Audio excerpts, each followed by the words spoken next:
All right, and in today's Spotlight, we keep talking about the Police Service Commission, the opposition, the president, the former commissioner of police, the acting appointments, and so much more. Well, listen, this morning I thought the best person to speak to us about that is former chairman of the Police Service Commission, Professor Ramesh Deosaran. Good morning to you, Professor. Morning, Ms. Legore. Good morning. Thank you so much for joining us. And Natalie will do just fine. Miss Legore is probably on a nice beach in Jamaica chilling right now, even at this hour. You got it, Prof? You got it? All right, so Prof, let us start with, I think all of us are up to the point where we know, okay, some appointments were made, those appointments were challenged. The court said that those appointments were unconstitutional. A merit list was sent to the president. That merit list was since rescinded or taken back by the Police Service Commission. And now we're at the point where we're trying to get new people to the Police Service Commission so that we can get to the business of getting a commissioner of police and a commissioner of police. And I guess if we need somebody to act in the role. So with all of that in the mix, one of the questions I think I really am challenged about is, what did the Police Service Commission do wrong in all of this? The embracing issue really is, how does the legislation for the police commission work? And how does it guide the chairman of the commission and its members, and also to some extent the president? Now, the way legal notice 183, especially clause 4, was framed, it did produce some ambiguity for the chairman of the Police Service Commission, in fairness to her and to the circumstances, because it didn't produce clear direction for the president as to how to act, whether to send it to the parliament or not. And the president herself disclosed this in a statement a few days ago. So even for Ms. Bliss Prasad, looking at legal notice 183, did what she did and it didn't work out well, especially in the context of her reportedly having to pull back the list. Yeah. And the president herself advising herself, which is another issue we can refer to, found that legal notice 183, and especially section 4, was not clear enough for her to take the steps. And she didn't feel empowered enough to proceed without the clarity that she required. It barely says they will take the Police Service Commission should take the list to the president. But as the proceedings went on, the inference was made by all the lawyers, especially the lawyers for the Police Service Commission and so on, and Mr. Martineau as well, senior counsel, that by inference it should have gone to the parliament as it would have gone if it was a substantive appointment for a police commissioner. So there was some guesswork there, and that is why the Prime Minister, Dr. Keith Rowley, disclosed that an error was made, mainly in terms of the absence of clarity and the confusion and ambiguity caused by legal notice 183. So but yet, that Professor, was a very serious matter that came up and caused a bit of confusion along the way. Yet the Attorney General had a press conference yesterday, and in that press conference, he was saying that, remember that the legal notice that was passed this year in July, that was not struck down by the court, and that even Section 4, while the judge struck it out to saying that it was superfluous, is because whatever would have been explained in that, according to him, according to the AG, it was basically wordy, and it would have already been covered in sections 1 to 3 of legal notice 183. So his defense is that, well, I am going to say that maybe he believes there was no ambiguity, and what was really struck down was the 2009 order. Well, if you read and I have read the 60-page judgment by Justice Nadia Kangan, and the word superfluous was used, yes, but preceding that, in the context of the judgment, it was deemed like the appointment that was made was not only null and void, but the section 4 was badly framed. And that is why the Prime Minister made the notion of having an error. And that came about during the exchanges in the court. And the Attorney General, quite cleverly, he said, well, he admits something went wrong, and he said, well, this was examined by Mr. Lawyer, 4 lawyers, Gregory Mendez, Mr. Kwamina, Mr. Martineau, and so he felt relieved that he did nothing wrong, which is quite a different matter. So there was an admission that something was wrong, apart from it being superfluous, and I think the judge herself admitted that along the way. So I think that 183 raised another question. Why did you bring in section 4? What was the purpose of section 4? Especially when you're inserting a clause like, well, this includes people on contract and who were on contract. That raised a very important question as to why is it so directed, as if you had somebody in mind, so the public knows, start asking questions. So, if you remove 183 from the discussion, and I think we have to move now, well, what do we do now? I think the Police Service Commission and the process, because we're dealing here with procedural justice, not just the framework. Yeah. It's how you implement the framework to have the result that you see. And I think that is an important aspect. And even the president raised it, she raised, and from where I come from, I'm very curious about these things. I taught procedural justice at university, and that is a very important part of any legislation, how you interpret it and how you implement it. And what the president raised 5 questions. She says, well, listen, if somebody, an important official, or even a member of the public,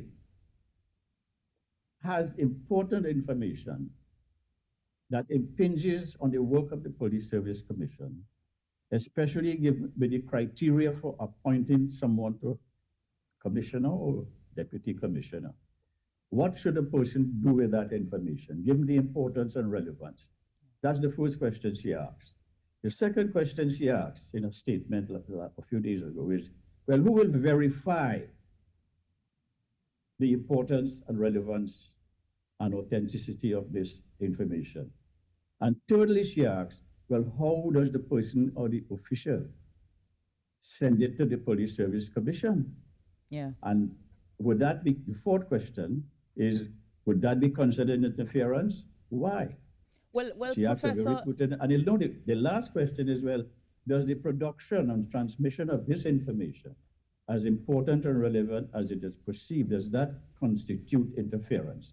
And I think those questions, she said, should be answered, because it shows that there are defects, not only in the framework of the Police Service Commission, but in the procedures used. Yeah. And you're right. So let us talk about it, because these questions that the president raised to me are all critical questions that somehow, even at this stage, some of us still don't know how to answer. So if there is information, where do you send it? Because I see people raise things like there's a police complaints authority, there's a professional standards bureau. Are those the places that this information or these kinds of information are supposed to go, or do they go to the Police Service Commission? Can the Police Service Commission accept, and has it over the years accepted information from the public, from politicians, from institutions regarding people who are serving? My view, given the gaps and the spaces now present, is that you couldn't and shouldn't stop people from providing the Police Service Commission with information that is deemed relevant and important. And the Police Service Commission now, on verification and consideration, should then send it to the other agencies where it's required. Because the Police Complaints Authority will deal with certain matters, and the police themselves will deal with other matters, the professional bureau standards and so on. Even when it it comes depends on on what is the issue, whom does it affect? right, let's Because you let's couldn't say send it's it Caesar affecting to Caesar. You have to be careful, and I think I will leave that judgment to the Police Service Commission. right, but So the let's say question of independence, cannot be remain sterile and non-productive. There have to be practical considerations apart from the sterile principle of being independent and untouchable.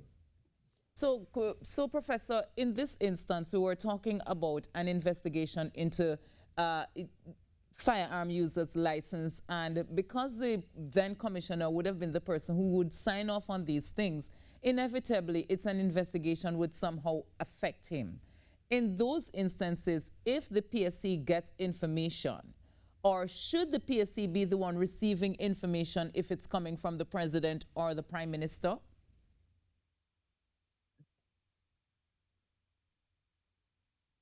would say yes.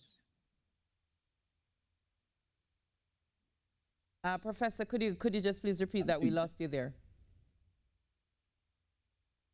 Could you repeat the question, please? No, I'm saying in the instance that we're discussing, we were talking about an investigation into firearm users license, which at the time would have affected the then Commissioner of Police or Acting Commissioner of Police, Gary Griffith. So I'm saying in that instance, the information, if it's coming from the president or the prime minister, should it go to the PSC?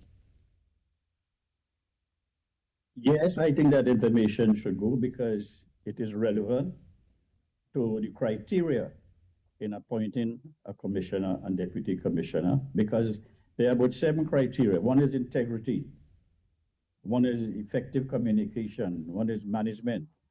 And I think the question of integrity is very relevant to the circumstance that we're referring to.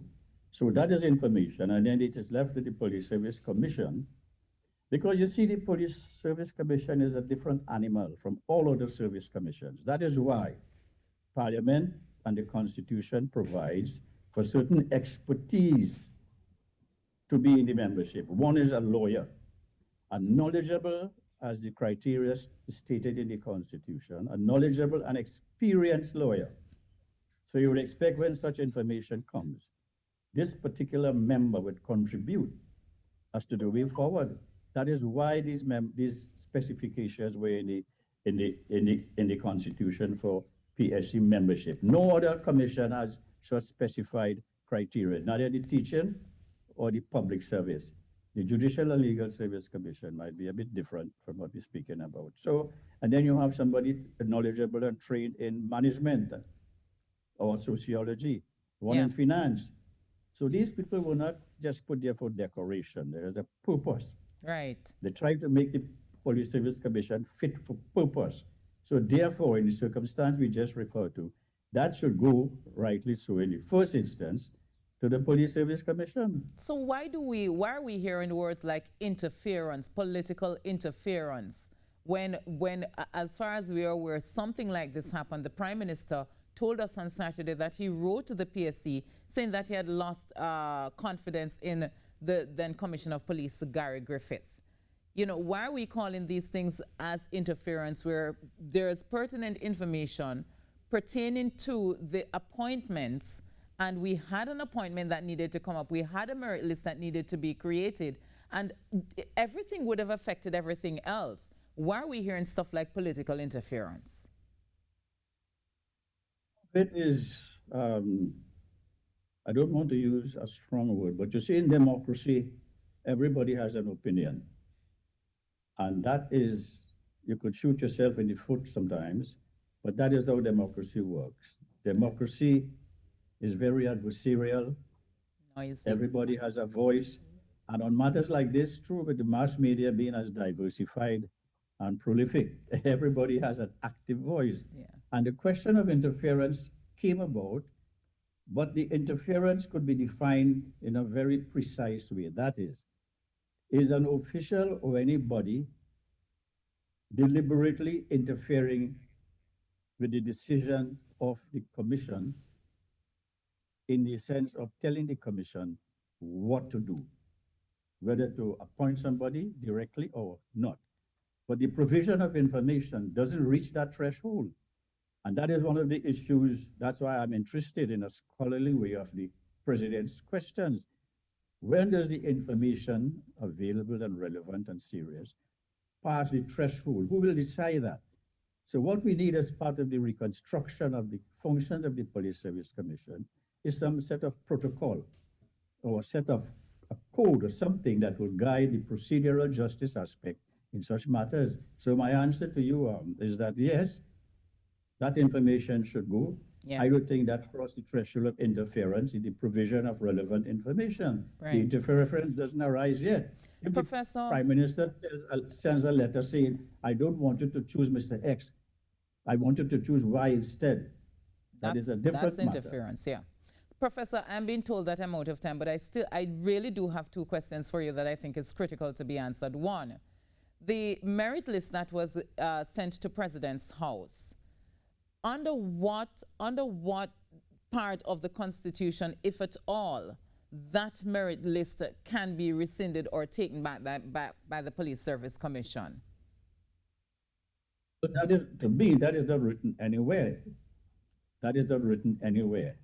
That is a matter of practicality. This is what would happen. The question is, did the merit list officially in an envelope, which the president signed as received, and I think that was done. The director of Personnel Administration Office did admit it was received by the president and sent to the president. And then, as the president has said, herself stated, it was almost immediately withdrawn. So I don't know what law was broken. I don't know what constitutional principle was broken. I haven't seen it. Maybe there is. And maybe opposition leader would raise it on Thursday when that matter comes up in Parliament. But I look at these things in a practical way too. I don't see the great danger in the president, as she has said, she doesn't have it. It was almost immediately withdrawn. The question, that burden falls more so, not so much on the president, in my view, but on the chairman of the Police Service Commission. That is why I have said quite gently and respectfully that this chairman, Mr. Prasad Bliss, should explain those circumstances clearly. And it shouldn't be left hanging where blame is attributed to persons who really should not be blamed formally. If somebody gives me something and they say, look, there is something else I miss in that, I need to make a little amendment. That is what happened in the court. Yeah. Justice Kangaloo realized what is happening, and she took back the judgment in a way and made an amendment, and then she reproduced it. This is a different case. I would like to know, where is that list now? Who has that list now? Because it raises an issue. But there's no Police Service Commission, so where would it be? The president doesn't have it. There's no Police Service Commission. Well, where the list, the list should be somewhere in the secretary to the Police Service Commission or in the DPA office, but it certainly, as we have heard, is not in the possession of the president. Right. So Professor, should they still use that merit list? With all that has happened, should they still use that merit list or just start over when we have a new service commission in place? That's the issue. That's the bottom line issue. And what are the constitutional implications? I am not too clear on that. The lawyers are not quite clear on it so far. You had 16 lawyers in this matter, You had 16 lawyers, and yet there are some areas that remain unclear because the lawyers are not all in one agreement. There's a difference of opinion, which tells us something that relates to procedural justice. The struggle, the tussle over opinions in a matter like this has left many gray areas. There's about 16 lawyers there, and we still left asking these questions, which means that we need a reformation and reconstruction of the whole process, because it's very troubling for the national community. They are also very uneasy, and they're asking now, you're asking, where is this list? When the new commission comes, that consideration will have to be a priority one. Would we use the same list, given the circumstance and the Prime Minister's statement about no confidence, possibly in one of the Candidates. But list, Professor, or would you start afresh? yeah. That is something that will have to be seriously considered. We have to leave it there, Professor, but I want to thank you so much for sharing with us this morning, and let us hope we can get those questions answered as the days unfold. Thank you. You're most welcome. Professor Ramesh Deosaran there talking to us. Toss to a quick break. We'll be back with more.